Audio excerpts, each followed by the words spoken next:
नमस्कार साथियों, आज हम डे 1 से शुरू करेंगे स्पीडी बुक जो कि रेलवे सामान्य विज्ञान का जो अभी ग्रुप डी का नया वैकेंसी आया है उसके लिए ये बहुत ही महत्वपूर्ण होने वाला है। और जिस exam Bihar SSC inter level का एग्जाम होता है उसमें भी साइंस का क्वेश्चन बहुत ज्यादा पूछा जाता है, इसलिए ये वीडियो जो है आप लोगों के लिए ये सीरीज जो होगा वो बहुत ही इंपॉर्टेंट होगा। तो शुरू से लेकर अंत तक जरूर देखिएगा और आगे भी देखिएगा। ठीक है, चलिए आइए शुरू करते हैं। पहला आज का सवाल है, एनिलिडा ग्रुप में मुख्यतः कौन कौन जंतु आते हैं।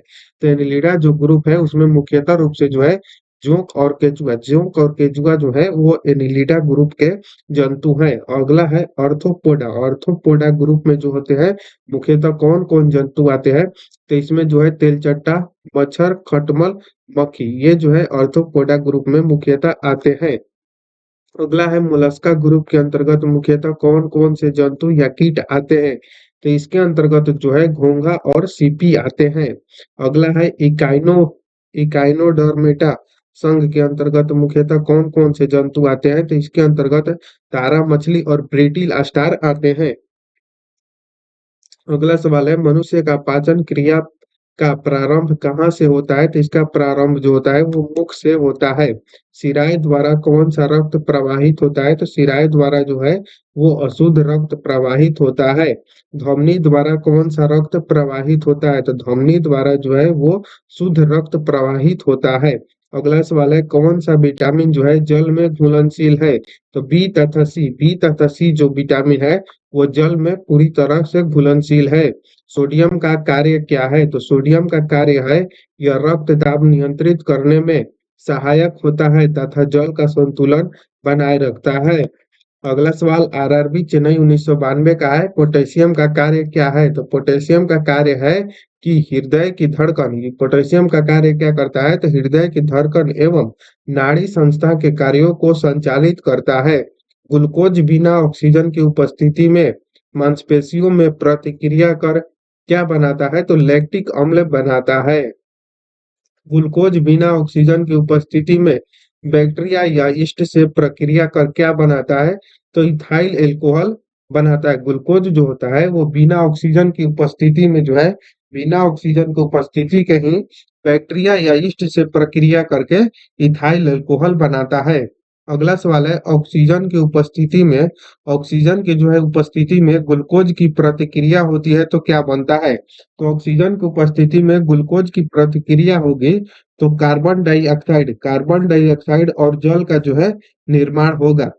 अगला सवाल है, एनिलिडा में जो है उत्सर्जन उसके किस उत्सर्जी अंग द्वारा होता है। तो नेफ्रेडिया द्वारा होता है। मूत्र का पीएच मान क्या होता है। तो मूत्र का पीएच मान जो होता है वो 6 होता है।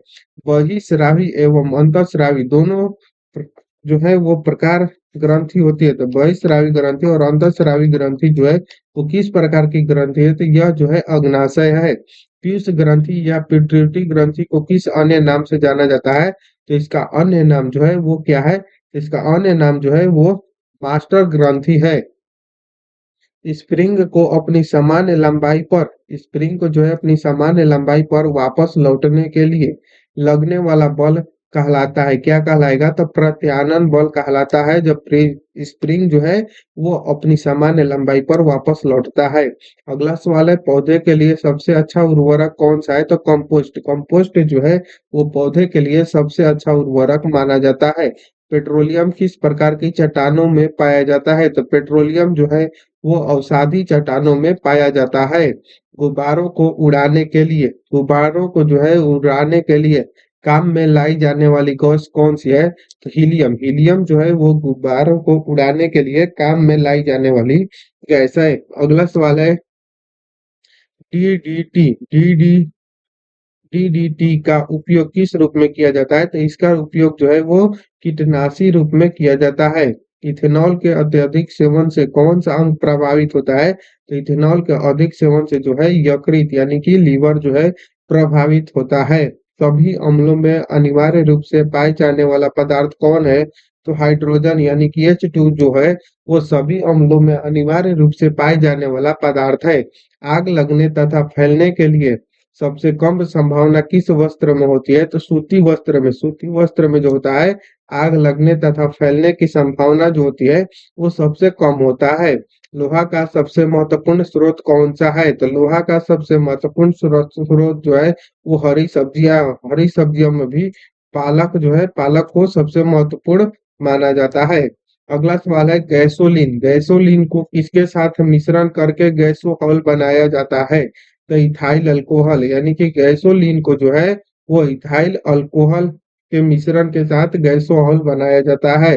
तात्कालिक ऊर्जा शक्ति के लिए जो है धावकों को कौन सा पदार्थ दिया जाता है? तो धावकों को जो है ग्लूकोज दिया जाता है। अगला सवाल है आरआरबी अजमेर 1992 का कह रहा है कि मानव जाति के लिए ओजोन परत क्यों महत्वपूर्ण है? तो पराबैंगनी किरणों को रोकने के लिए मानव जाति के लिए जो है ओजोन परत क्यों महत्वपूर्ण है? तो पराबैंगनी किरणों को रोकने के लिए एक जो है रक्षा आवरण बनाती है। अंतःज्वार यानी कि टाइफाइड के लिए सामान्यतः उपयोग में की जाने वाली औषधि कौन है? तो क्लोरोमाइसिटिन। क्लोरोमाइसिटिन जो है वो अंतःज्वर यानी कि टाइफाइड के लिए सामान्यतः उपयोग की जाने वाली औषधि है। अगला सवाल है गैस की लौ की सबसे गर्म हिस्से को क्या कहते हैं? तो गैस की जो लौ होती है उसके सबसे गर्म हिस्से को ज्योतिहीन क्या कहते हैं? तो उसको ज्योतिहीन क्षेत्र यानी कि नॉन लिमिनियस जोन कहा जाता है। सोने का शुद्ध रूप कितने कैरेट को माना जाता है? तो 24 कैरेट को जो है सोने के शुद्ध रूप माना जाता है। सीने बार किसका अयस्क है? तो पारा यानी कि Hg का अयस्क है।